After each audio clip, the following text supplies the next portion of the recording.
오늘 주시는 하나님의 말씀 함께 봅니다. 마태복음 11장 1절서부터 6절까지의 말씀입니다. 마태복음 11장 1절부터 6절까지의 말씀입니다. 우리 모두 자리에서 일어나셔서 하나님의 말씀 받도록 하겠습니다. 예수께서 12제자에게 명하기를 마치시고 이에 그들의 여러 동네에서 가르치시며 전도하시려고 거기를 떠나가시니라. 요한이 옥에서 그리스도께서 하신 일을 듣고 제자들을 보내어 예수께 여짜오되 오실 그 이가 당신이 오니까 우리가 다른 일을 기다리오리이까. 예수께서 대답하여 이르시되 너희가 가서 듣고 보는 것을 요한에게 알리되 맹인이 보며 못 걷는 사람들이 걸으며 나병 환자가 깨끗함을 받으며 못 듣는 자가 들으며 죽은 자가 살아나며 가난한 자에게 복음이 전파된다 하라. 누구든지 나로 말미암아 실족하지 아니하는 자는 복이 있도다 하시니라. 하나님의 말씀입니다. 자리에 앉아주시기 바랍니다. 기도하겠습니다. 하나님 아버지, 오늘 저희들이 이 말씀을 받습니다. 참으로 간단하고 명료한 말씀인데 이 말씀이 우리에게 적용되기 위해서는 주님의 지혜와 성령님의 도우심이 간절히 필요합니다. 나와 연관 있는 말씀으로 바꿔주시고 그 연관 있는 말씀이 내 능력이 되도록 성령님 역사하여 주시옵소서. 부족한 종 둔한 입술이오매 의지하지 말게 하시고 온전히 성령님께 의지하여 말씀 선포할 수 있도록 써 주시옵소서. 예수님 이름으로 기도합니다. 아멘.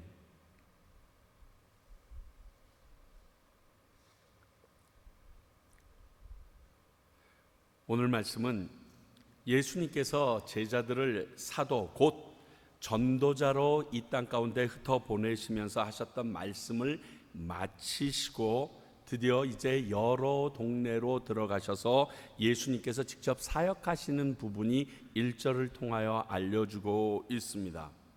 제가 1절을 보면서 하나 깨달은 게 있는데 예수님께서는요, 가르치시는 것과 전도하시는 것을 구분해서 각각 다른 사역으로 지금 열거하고 계신 것을 볼 수 있습니다. 물론 이 두 가지가 동시적으로 순차적으로 일어날 수도 있습니다. 그러나 가르치시고 전도하시는 것은 다른 것이며 이 두 가지 사역이 믿는 자들에게 또 하나님의 몸된 교회에는 다 있어야 하는 사역임을 우리에게 지금 말씀해 주신다고 생각합니다. 그리고 나서 그 와중에 옥에 있던 세례 요한이 제자들을 보내어 오실 그가 곧 메시아가 당신이 맞냐고 의심 가득한 질문을 합니다.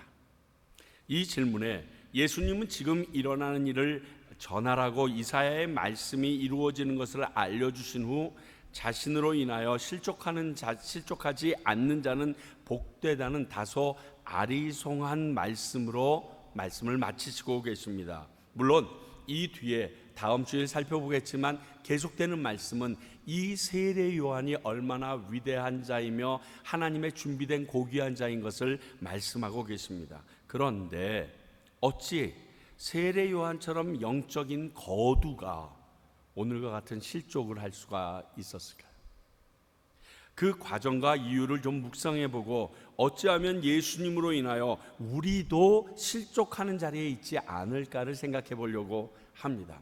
아주 간단 명료한 오늘 말씀인데 정리가 안 됩니다. 그래서 정말 어저께 죄송합니다만 한 10시쯤 돼서 준비했던 설교를 다 뒤집어 엎고 다시 시작을 했어요. 너무 어렵게 설교를 하는 거예요. 그래서 아니지, 하나님께서는 우리에게 알기 쉽게 얘기해 주셨는데 내가 어렵게 풀 필요가 없지, 주신 그대로 그냥 훑어나가자라는 마음으로 말씀의 방향을 이렇게 선회해 보았습니다. 다시 말하면 세례 요한의 실족한 그 모습들을 쭉 찾아보면서 중간중간 우리가 깨달을 것을 깨달아 보는 겁니다. 그리고 우리도 실족하지 않으려면 어떻게 해야 되는가 생각해보는 큰 두 주제를 가지고 생각해 보도록 하겠습니다. 첫 번째, 세례 요한이 실족합니다. 그러나 세례 요한은 예수님을 메시아라고 고백하고 선포까지 했었던 사람입니다. 세례 요한은 자신이 사역하고 있는 광야로 예수님께서 이 세례 요한에게 자신에게 세례를 받으러 오시는 모습을 보면서 이렇게 요한복음 1장 29절에서 말씀합니다. 이튿날 요한이 예수께서 자기에게 나아오심을 보고 이르되 보라 세상의 죄를 지고 가는 하나님의 어린 양이로다. 자, 이 고백은요 분명히 예수님을 메시아로 인정하고 선언한 내용입니다. 예수님은 이러한 세례 요한이 예수님으로 인하여 실족한 상태라고 오늘 6절에 확실하게 말씀하고 있습니다. 이렇게 예수님을 받아들이고 고백했음에도 그럼에도 불구하고 그는 흔들려서 이런 실족을 했다라고 여겨지는 질문을 하기에 이릅니다. 여러분, 고백했어도 예수님을 만났어도 실족할 수 있습니다. 우리도 예수님을 구주로 고백한 사람들이기에 이 문제가 단순히 세례 요한의 문제만이 아니고 우리들의 문제이기도 하다는 경각심을 가져야 한다는 것입니다. 그래서 신앙생활을 하는 지금의 우리에게도 이 말씀은 적용점이 있는 말씀인 것을 알고 다시금 돌아보실 수 있었으면 좋겠습니다. 두 번째로 세례 요한의 실족을 보면요, 더군다나 세례 요한은 예수님께서 하신 일에 대해서 이미 들었다고 2절에 말씀하고 있고, 그러나 그럼에도 불구하고 예수님을 의심하여 이러한 질문을 하게 된 것입니다. 이것은 우리를 더욱 충격에 빠지게 합니다. 예수님이 어떤 분이신지, 그분이 하셨던 이 놀라운 사역들을 듣지 못했다라면 이런 의심의 말을 하는 것이 어느 정도 인정이 되기도 하고 이해가 되기도 합니다. 왜? 우리는 보지도 않고 지금 말씀으로만 알고도 믿고 있는데, 신앙의 거두인 이 세례 요한이 다 들었고 아마 제자들을 인하여 들었고 함께 옥에 갇혀서 나중에 들어온 사람들을 통하여서 이 소문을 세세하게 다 들었을 것입니다. 야이로의 딸을 살리시고 그 다음에 나인성 과부의 딸을 살리신 이 모든 사건들을 그는 다 들었을 것입니다. 절름발이가 일어나기 시작하고 눈먼 자들이 눈을 뜨는 사건을 다 들었을 것입니다. 그럼에도 그는 의심했다는 것이 충격입니다. 왜 그는 예수님의 이러한 모습을 들었음에도 불구하고 이런 흔들리는 실족의 자리에 이러한 질문을 할 수밖에 없었을 것인가? 예수님이 자신의 생각과 너무 다른 행보를 하고 계셨기 때문입니다. 내 생각과 메시아가 달랐던 것입니다. 세례 요한은 자신 앞에 나오는 당시 불의를 일삼는 바리새인들과 사두개인들에게 독사의 자식들이라고 쏘아붙이면서 이렇게 말씀합니다. 마태복음 3장 11절 12절입니다. 나는 너희로 회개하게 하기 위하여 물로 세례를 베풀거니와 내 뒤에 오시는 이는 나보다 능력이 많으시니 나는 그의 신을 들기도 감당하지 못하겠노라. 그는 성령과 불로 너희에게 세례를 베푸실 것이요 손에 키를 들고 자기의 다장마당을 정하게 하사 알곡은 모아 곡간에 들이고 쭉정이는 꺼지지 않는 불에 태우시리라. 이 말은 예수님이 메시아라면 이렇게 말씀하시고 이렇게 강하게 행동하실 것이라고 세례 요한은 기대하고 있었습니다. 그래 그 쭉정이들, 사두개인 바리새인들, 그 불의한 놈들 그냥 놔두시지 않을 거야. 완전히 불에 싸질러 버리실 거야. 게hen나로 집어넣으실 뿐이야 라는 기대감이 세례 요한에 있었음을 우리는 이 말씀을 통하여 확인할 수 있었습니다. 거기다가 자신이 왕인 헤롯의 잘못을 죄라고 직언해서 지금 감옥에 갇혀 있는데 이러한 정의로운 행동을 했던 나를 풀어주고 그 옥에서 꺼내줄 것이라는 기대감까지 있었을지도 모르겠습니다. 강한 힘과 능력과 그리고 행사하심으로. 그러나 그건 메시아가 할 일이 아니었어요. 하늘에서 불을 내려서 못된 것들을 다 태워버리고 징계하는 것은 메시아가 할 일이 아니었습니다. 그렇다면 무엇이 메시아가 하는 일이었을까요? 회복과 은혜와 자비의 사역이 메시아가 하는 일이었습니다. 어떻게 알 수 있냐? 예수님께서 쭉 오신 사역을 가만히 살펴보면 모두 회복과 연관이 되어 있습니다.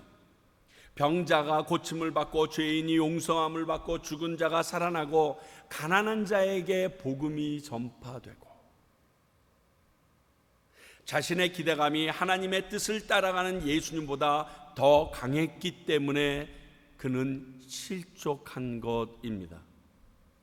사랑하는 성도 여러분, 기대감 참 좋은 것입니다. 그러나 이런 실망과 의심을 가져다 주기도 합니다. 이런 경우로 배신하고 서로 간 다투는 일은 어느 공동체든지 어떤 관계에서든지 우리는 충분히 볼 수 있습니다. 예를 들면 남편에게 실망합니다. 아내에게 실망합니다. 그러니까 헤어집니다. 잘못된 기대감 때문에 그렇습니다. 연애할 땐 너무 좋았거든요. 모든 걸 양보하는 것 같았거든요. 정말 아름다웠거든요. 백마탄 왕자 같고 하늘에서 내려온 천사 같았거든요. 그런데 같이 사니까 갑자기 그 천사는 없어지고 무서운 악녀가 나타나고요. 백마탄 그 신사는 없고 정말 지저분하고 코딱지 파는 남편이 떡 앉아 있어요. 정말 실망합니다. 내 기대감이 있었는데 그 기대감이 하루아침에 무너집니다. 그러므로 그 기대감이 너무 크면 서로 간에 불신으로 헤어질 수밖에 없는 거예요. 속았다 이렇게. 속인 적 없습니다. 그게 진실이었고 그게 사실이었거든요. 또 목사들에게 실망합니다. 왜요? 이것 역시 목회자들에 대해서 기대감이 크기 때문에 그렇습니다. 목사라면 이러해야 되는데 왜 저 목사는, 왜 우리 목사님은 그렇게 하지 못해? 다른 아무개 목사님은 이렇게 행동한다고 하는데 왜 우리 목사님은 그렇게 하지 못해? 장로님들에 대해서, 집사님들에 대해서, 권사님들에 대해서 실망을 합니다. 왜? 그들이라면 우리 평신도와는 달라야 될 것 아니야? 그래도 조금 낫기에 하나님께서 그 자리에 세우셨는데 왜 저 사람들의 행동은 도리어 우리들에게 상처를 주는 저러한 행동을 하는 거야? 기대감이 높을수록 실망감이 커져서 그 이유로 인하여 교회를 떠나가 버리게 됩니다. 예수님을 저버리는 사람도 아주 많이 보게 되는 것이 이 기대감이 가지고 있는 약점입니다. 세례 요한은요, 예수님이 메시아로서 악한 자들을 정죄하고 심판하시기를 간절히 기대하고 있었습니다. 그러나 예수님은 메시아로서 하나님의 나라의 복음을 선포하십니다. 즉 심판 후의 회복과 정죄 뒤의 자비와 슬픔 뒤의 치유를 선포하셨던 것입니다. 이것을 이루시는 것이 예수님께서 메시아로서 이 땅에서 하실 일이셨기 때문에 그렇습니다. 그러면 우리가 한번 이렇게 생각해 볼 수 있어요. 왜 예수님은 그 일을 정말 이스라엘 백성도 제자들도 그리고 오늘 세례 요한도 원했던 것처럼 강압적으로 힘으로 하지 않으셨는가? 자, 마태복음 26장 53절 54절입니다. 너는 내가 내 아버지께 구하여 지금 12군단 더 되는 천사를 보내시게 하여 할 수 없는 줄 아느냐? 내가 만일 그렇게 하면 이런 일이 있으리라 한 성경이 어떻게 이루어지겠느냐 하시더라. 언제 나온 말씀인지 아십니까? 겟세마네 동산에서 예수님을 잡으려고 검과 몽치를 가지고 왕창 달겨듭니다. 그 중에 한 명이 대제사장의 종인 말고였습니다. 준비해 갔던 칼로 우리 베드로가 말고의 귀를 자릅니다. 그 귀 떨어진 귀를 붙여주시면서 지금 예수님께서 베드로를 책망하시면서 하는 얘기입니다. 야, 내 힘이 없어서 당하는 줄 아니? 얘네들 하루아침에 쓸어버릴 수 있어요. 그런데 그렇게 되면 하나님의 뜻, 성경에서 이루리라 얘기했던 하나님의 뜻은 어떻게 되는 거야? 난 그것을 위해서 왔는데 왜 너는 하나님의 뜻을 저버리는 일을 하느냐? 자, 베드로가 이번이 처음이었습니까? 하나님의 뜻을 저버리는 것이? 아닙니다. 우리가 아는 것처럼 마태복음 16장에 놀라운 고백을 합니다. 주는 그리스도시요 살아계신 하나님의 아들입니다라는 가이사라 빌립보라는 그 놀라운 장소, 그러니까 황제의 신전이 있는 앞에서 그런 선포를 합니다. 그래서 엄청 칭찬을 했습니다. 그리고 그 정도의 그 선포가 터져 나오니까, 고백이 터져 나오니까 예수님께서는 이제 그들에게 얘기합니다. 내가 십자가를 지고 죽을 거다. 그랬더니 베드로가 뭐라고 얘기합니까? 절대 그러실 수 없어요. 그때 말하는 것이 꾸짖다라는 표현을 쓰셨습니다. 성경에서 헬라어에서 꾸짖다라는 표현을 써서 베드로가 예수님을 야단칩니다. 말도 안 되는 소리 하지 말라고. 그때 예수님이 얘기하십니다. 사탄아 물러가라. 너는 사람의 일을 생각하는구나. 하나님의 일을 무너지게 하는 점. 똑같은 일을 마지막 겟세마네 동산에서도 베드로가 했기에 이렇게 말씀하십니다. 예수님은 능히 그렇게 하실 능력이 있으셨습니다. 그러나 하나님의 뜻을 따르는 분이기 때문에 모든 사람이 회개하고 구원에 이르기까지 기다려 주실 수밖에 없었습니다. 우리 계속 배웠잖아요. 하나님의 뜻은 뭐예요? 나쁜 사람이 넘어지는 것 아닙니다.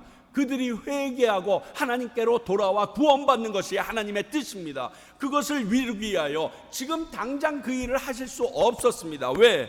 아직 그들을 사랑하고 계셨기 때문에, 그들이 되돌아올 시간을 주셔야 했기 때문에, 그래서 예수님은 이 방법을 선택하셨던 것입니다.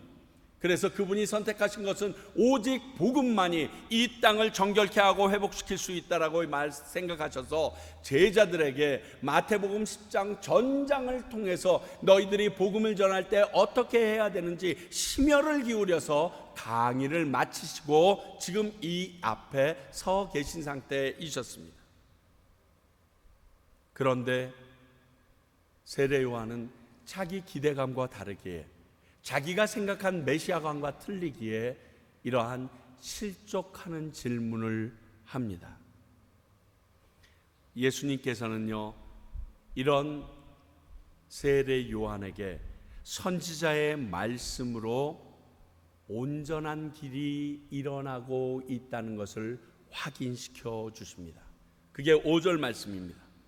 맹인이 보며 못 걷는 사람들이 걸으며 나병 환자가 깨끗함을 받으며 못 듣는 자가 들으며 죽은 자가 살아나며 가난한 자에게 복음이 전파된다 하라. 정확하게 이사야서 61장 1절의 말씀을 인용해서 선포하십니다. 나는 지금 선지자 이사야가 오실 이가 오면 어떠한 일이 일어난다라고 했던 그 길 그대로 가고 있어. 그러면 이 모습을 보면 내가 오실 그이인지 너는 확인할 수 있어야 되지 않겠니? 그러나 그분의 행적이 자신의 생각 속의 메시아랑 너무 달랐기 때문에 그는 실족했던 것입니다. 이 말씀은 세례 요한의 기대감을 충족시키지 못해서라고 표현할 수도 있습니다. 당연한 것 같아요. 지금 말씀을 쭉 보면 예수님의 그 기적과 많은 것을 보고 수많은 사람들이 몰려듭니다. 그러나 마지막에 예수님을 십자가에 못 박으라고 했을 때 그들 중에서도 많은 사람이 손을 들고 예수님을 십자가에 못 박으라고 소리쳤을 것입니다. 왜? 내 기대가 다르거든. 왕으로 옹립하려고 했던 이유가 당신이 메시아, 즉 로마 모든 세력을 척결하고 우리를 불의와 공의가 없는 사회로 이끌었던 그 위정자들을 다 제쳐버리고 하나님의 온전한 공의의 나라를 이 땅에 힘으로 이루실 것으로 생각했는데 그렇게 안 했거든요. 그러니까 이스라엘 백성이 예수님을 외면합니다. 아니, 이스라엘 백성 탓할 거 없습니다. 세례 요한 탓할 거 없습니다. 3년 동안 함께 동고동락했던 예수님의 제자들조차 이 예수님 앞에서, 죽음을 앞둔 십자가 앞에 예수님 앞에서 여전히 세력 다툼을 했던 것을 보면 모든 당시의 유대인들은 메시아관이 다 동일했다는 것을 알 수가 있습니다. 그러므로 하나님의 말씀으로 확인받아야 가능해집니다. 그것이 너무 중요합니다. 우리가 아는 대로 히브리서 4장 12절은 말합니다. 하나님의 말씀은 살았고 운동력이 있어서 좌우의 날선 어떤 것보다 예리하고 혼과 영과 및 관절과 골수를 찔러 쪼개기까지 하며 마음의 생각과 뜻을 감찰한다고 써 있습니다. 또 디모데후서 3장 16절 17절은요, 성경은 우리를 교훈과 책망으로 바르게 하며 하나님의 사람으로 온전하게 하는 역사하는 힘이 있다라고 얘기했습니다. 이 말씀이 세례요한, 흔들리던 세례요한 안으로 쑥 파고듭니다. 이미 알던 말씀이옵니다. 근데 그 말씀이 다시 예수 그리스도의 입을 통하여 살아있는 말씀으로 세례요한에게 파고 들어갑니다. 그리고 그 말씀이 역사함으로 말미암아 그의 영적인 눈이 회복됩니다. 온전한 하나님의 사람으로 자리 잡도록 도와주십니다. 이게 말씀의 능력입니다. 다른 말로 하나님의 말씀이 세례요한의 믿음을 회복시킨 것입니다. 히브리서 1장 1절 2절 굉장히 중요하죠. 믿음은 바라는 것들의 실상이요 보이지 않는 것들의 증거니 선진들이 이로써 증거를 얻었느니라. 믿음이 없는 자에게 믿음의 실상과 증거는 나타날 수 없다는 말씀입니다. 다시 말하므로 믿음은 실상과 증거를 가지고 판단할 수 있다라는 말입니다. 남을 판단할 필요는 없습니다. 자, 이와 같은 방식을 가지고 자기 자신의 믿음을 판단해 볼 수는 있다는 것입니다. 하나님의 능력과 축복은 믿음이 있는 자에게만 나타납니다. 더불어 믿음이 없는 사람에게는 하나님의 역사 일어나지 않습니다. 입으로 주여 주여 외치고 아무리 교회를 오래 다니고 봉사 열심히 해도요, 말씀을 믿음으로 말미암아 순종하며 사는 진정한 믿음이 없는 자는 하나님의 역사를 볼 수도 없고 경험할 수도 없게 되는 것입니다. 예수님은 열매를 보아서 그 나무를 안다고 말씀하셨습니다. 우리의 삶 속에서 나타난 하나님의 역사를 통해서 우리의 믿음의 실상과 증거를 통해서 우리는 우리의 믿음을 확인할 수 있는 것입니다. 예수님은 말씀을 통해서 이렇게 흔들리던 세례 요한의 영혼을 흔들어 주셨고 믿음을 깨워 주셨고 그들의 생각을 다시금 바꾸어 주신 것입니다. 그러면 우리에게 적용해 볼까요? 우리도 실족하지 않으려면 어떻게 해야 하는가? 여러분 생각해 보십시오. 세례 요한이 실족했습니다. 그러면 우리도 당연히 예수님 믿다가 예수 믿는 일로 실족할 수 있는 존재라는 것입니다. 첫 번째, 내 생각 버려버리십시오. 내 기대감, 내 뜻, 내 방향 다 버려버리십시오. 정확히 성경적으로 말하면 하나님의 생각과 우리의 생각이 다름을 알고 계셔야 됩니다. 여러분, 그래도 내 생각이 하나님의 생각이겠지. 여러분 아닌 거 우리 다윗의 성전 건축 사건을 통해서 알았죠. 성전 건축하는 게 누가 마다합니까? 그 고귀한 마음. 그러나 하나님의 생각과 우리의 생각은 다릅니다. 어쩌다 맞았다 할 수는 있습니다. 그러나 내가 어쩌다 맞춘 거지 하나님의 고귀함을 내가 깨달아서 맞췄다라는 착각은 하지 말라는 뜻입니다. 이사야서 55장 8절 우리 다시 한번 생각해 봅니다. 이는 내 생각이 너희의 생각과 다르며 내 길은 너희의 길과 다름이니라. 여호와의 말씀이니라. 저는 요즘에 이 말씀을 뼈저리게 느끼고 있습니다. 그래서 이사야서 43장에서 다른 말씀을 받고 이 말씀에 대해 하나님 앞에 완전히 꼬꾸라졌습니다. 이 정도 하면 교회 커야 되거든요. 이 정도 열심을 냈으면 하나님이 내 뒤 좀 봐주셔야 되거든요. 아니, 지금까지 그래 와 주셨어요. 그래서 하나님께서 정말 많은 일을 할 수 있도록 도우시고 역사하셨어요. 그런데 처절하게 느낍니다. 하나님의 뜻, 나는 쥐뿔도 알 수 없다.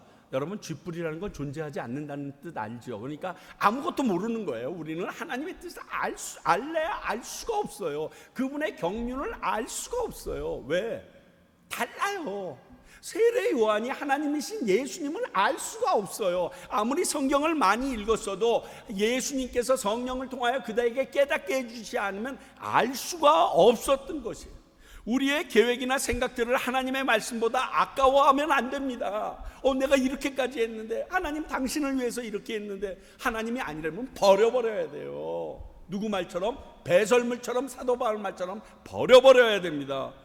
더 큰 것을 주시려는 하나님의 계획이 있음을 믿으십시오. 하나님은 우리를 실망시키시지 않으십니다.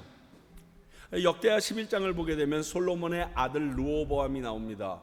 여로보암이 북이스라엘을 자기가 세워서 나가니까 화가 나서 그와 전쟁하려고 사람들을 모읍니다. 그랬더니 하나님의 사람 스마야를 통해서 야, 동족들과 싸우지 말라 얘기합니다. 지금 초기입니다. 우리 함께 나눴었죠. 지금 왕이 돼서 초기인데 세웠던 그 계획을 포기해버립니다. 그리고 내실을 다져갑니다. 그런데 하나님께서 어떠한 역사를 이루어 줍니까? 온 이스라엘의 제사장들과 레위 사람들이 그들의 모든 지방으로부터 르호보암에게 찾아오게 만듭니다. 이유는 여로보암이 북이스라엘에서 가증하게 신을 섬기고 있기 때문에 하나님의 제사장들이 설 자리가 없는 거예요. 또 바른 마음을 가진 하나님의 제사장들을 말씀대로 나아갈 수 있는 모든 직분을 끊어버린 거예요. 결국 하나님의 제사장들이 남유다에 함께함으로 말미암아 하나님의 은혜와 축복이 그들과 같이 있을 수 있는, 말씀이 견고해 있을 수 있는 그 축복의 시간을 이 르호보암은 얻게 됩니다. 그래서 우리가 내 생각을 포기하고 하나님의 생각에 맞추기 위해서 우리는 노력해야 됩니다. 때론 굉장히 아픕니다. 때론 굉장히 힘듭니다. 그리고 어떨 때는 포기하고 집어치우고 싶습니다. 하나님의 뜻을. 그러나 내 뜻을 버려야 합니다. 하나님의 생각은 우리의 생각보다 더 높고 더 넓고 더 깊다라고 말씀하셨음을 기억하십시오. 내 수준의 생각은 하나님의 뜻에 뻘도 안 됩니다. 두 번째, 우리가 실족하지 않으려면 이 같은 하나님의 뜻을 말씀 속에서 확인받아야 됩니다. 그래서 말씀을 읽고 묵상하는데 시간을 아끼지 마시기 바랍니다. 투자하셔야 됩니다. 여러분, 말씀 읽는데, 말씀을 묵상하는데 시간 투자하시는 건요, 여러분들에게 1000% 이상 하나님의 놀라운 능력과 힘을 받는 시간이 됩니다. 자신 있게 얘기 드립니다. 앞에서 우리는 살아있는 말씀의 능력을 알았고 그로 인해서 세례 요한이 회복되는 것을 보았습니다. 예수님이 그 방법을 사용했습니다. 결국 우리도 말씀으로 인하여 회복될 것은 자명하다는 것입니다. 예배에서요, 오늘 지금 제가 하고 있는 이 말씀 선포, 이 설교는 메인이 아닙니다. 여러분 잘 하셔야 됩니다. 왜냐하면 예배는 하나님께 드려지는 겁니다. 이 말씀은요, 하나님께 드려진다기보다 여러분들께서 하나님께 예배하고 찬양하고 기도했던 그 모든 일에 대한 하나님의 응답으로 여러분들에게 주어지는 것이기 때문에 이것은 예배의 본질과는 조금 벗어난 부분이라고 할 수 있습니다. 왜냐하면 구약의 제사가 예배라고 쳤을 때 바로 이 부분은 거의 없거든요. 그들이 스스로 가족과 그리고 어느 곳에 가서 훈련받고 돌아오며 그 은혜로 하나님 앞에 예배드리러 나오게 되는 동기가 될 수는 있지만 이것 자체가 하나님에게 드려지는 것은 아니기 때문에 설교가 메인이 될 수는 없습니다. 그러나 하나님의 응답인 것으로 볼 수는 있습니다. 이렇게 예배하며 나아가는 우리에게 하나님께서 이 말씀을 통하여 이 세상을 살아갈 힘과 능력을 주시는 시간입니다. 그러므로 예배에서 이 설교만 중요하게 여기는 것은요, 편식하는 어린이들이 영양분이 제대로 없는 것과 똑같은 것입니다. 여러분, 여러분들께서 자동차를 몰고 집에서 떠나는 그 순간부터 어마어마한 예배가 시작됩니다. 자동차를 주차시키고 들어오면서 헌금함에 헌금을 넣고 그리고 이 자리에 들어서서 주님 앞에 머리줄을 조아려 기도하고 찬양하고 그분을 경험하기 소원한다라는 그 고백을 하는 그 순간부터 어마어마한 예배는 계속 하나님께 올려지고 있는 것입니다. 그래서 저는 좀 바른 예배의 회복이 있어야 된다라고 믿습니다. 그러나 우리가 하나님의 말씀으로 회복되고 힘을 얻는다는 것은 사실입니다. 말씀의 능력 때문에 여러분들이 하나님 말씀에서 여러분들의 문제를 해결받지 못하면 방법이 없습니다. 세상 사람들의 방법으로는요, 해결점이 아닙니다. 임시 미봉책일 뿐입니다. 말씀의 목사님들이 목숨을 거는 이유가 여기에 있습니다. 설교 잘해가지고 유명해지고 절대로 그런 생각 없어요. 그건 다른 방법으로도 얼마든지 유명해질 수 있거든요. 사건 한 번만 쳐봐요. 되게 유명해져요. 그리고 높아지는 건 하나님이 하셔야 되죠. 사람이 높아지면 하나님께서 툭 떨어뜨리면요, 그 떨어지는 얼마나 아픈 줄 아세요? 전 넘어져 봐서 알아요. 정말 힘들어요. 하나님께서 오히려 자기들이 높아지려고 하면 내가 낮추겠다라고 경고하셨던 말씀 기억해야 돼요. 그래서 목사들은요, 정말 바로 된 목사들이라면 이 말씀에 목숨 거는 이유가 자기 높아지기 위해서가 아닙니다. 하나님의 말씀을 어떻게 바르게 전하여 듣는 성도들이 살아있는 말씀으로 능력으로 회복을 얻고 되살아나는가, 이게 설교하는 자의 가장 주된 관심이에요. 이번에 설교를 들었더니 저분들이 저렇게 반응하는구나, 저렇게 사는구나. 지난주 목회자들에게 좀 잘할 줄이라고, 지도자들에게 잘하라고 그랬습니다. 일주일 내내 뱉어져 주는 줄 알았어요. 여러분, 그 모습을 보면서 목회자들은 하나님께 감사하게 되는 것입니다. 그런데 매일 말씀을 들을 수 없기에 각자 성경을 통해서 하나님의 음성을 듣는 훈련이 필요했던 것입니다. 여러분, 설교는 성경 해석이나 적용은요, 목사의 전유물이 아닙니다. 여러분 전부 다 하실 수 있고 하셔야 되는 일입니다. 그러므로 우리가 예수님을 믿으면서 실족하지 않으려면 말씀을 통해서 말씀의 능력을 느끼실 수 있어야 합니다. 하나님께서 예수님 앞서 보내신 세례 요한과 같은 영적인 거장도 이렇게 무너지는데 저희들 당연히 무너질 수 있습니다. 우리의 힘이 아닌 하나님의 말씀의 능력, 곧 성령의 힘인 말씀의 검으로 싸워야 승리할 수 있는 것입니다. 오늘 세례 요한의 이 사건은 우리에게 큰 깨달음과 경종을 줍니다. 기억하십시오. 예수님은 우리를 무너지게 하시는 분이 아니시고 회복시키시고 세우는 분입니다. 이미 말씀을 듣고 믿어 예수님을 구주로 영접한 우리들은 성경 말씀을 통하여 늘 새로운 힘을 공급받을 수 있어야 쓰러지지 않고 실족하지 않을 수 있습니다. 성경 말씀을 사랑하십시오. 기도하겠습니다. 하나님 아버지, 하나님의 말씀이 우리에게 들어가지 않고서는, 우리를 깨우지 않고서는 우리는 회복되지도 못하고 새로워질 수도 없음을 고백합니다. 아버지, 오늘 세례 요한조차 알고 있던 말씀이 예수 그리스도로 말미암아 그에게 다시 닿았을 때 회복되어진 것을 봅니다. 깨달아지는 것을 봅니다. 저희들도 이런 말씀의 능력으로 매일매일 살아갈 수 있도록 도와주시옵소서. 예수님 이름으로 기도하옵나이다. 아멘.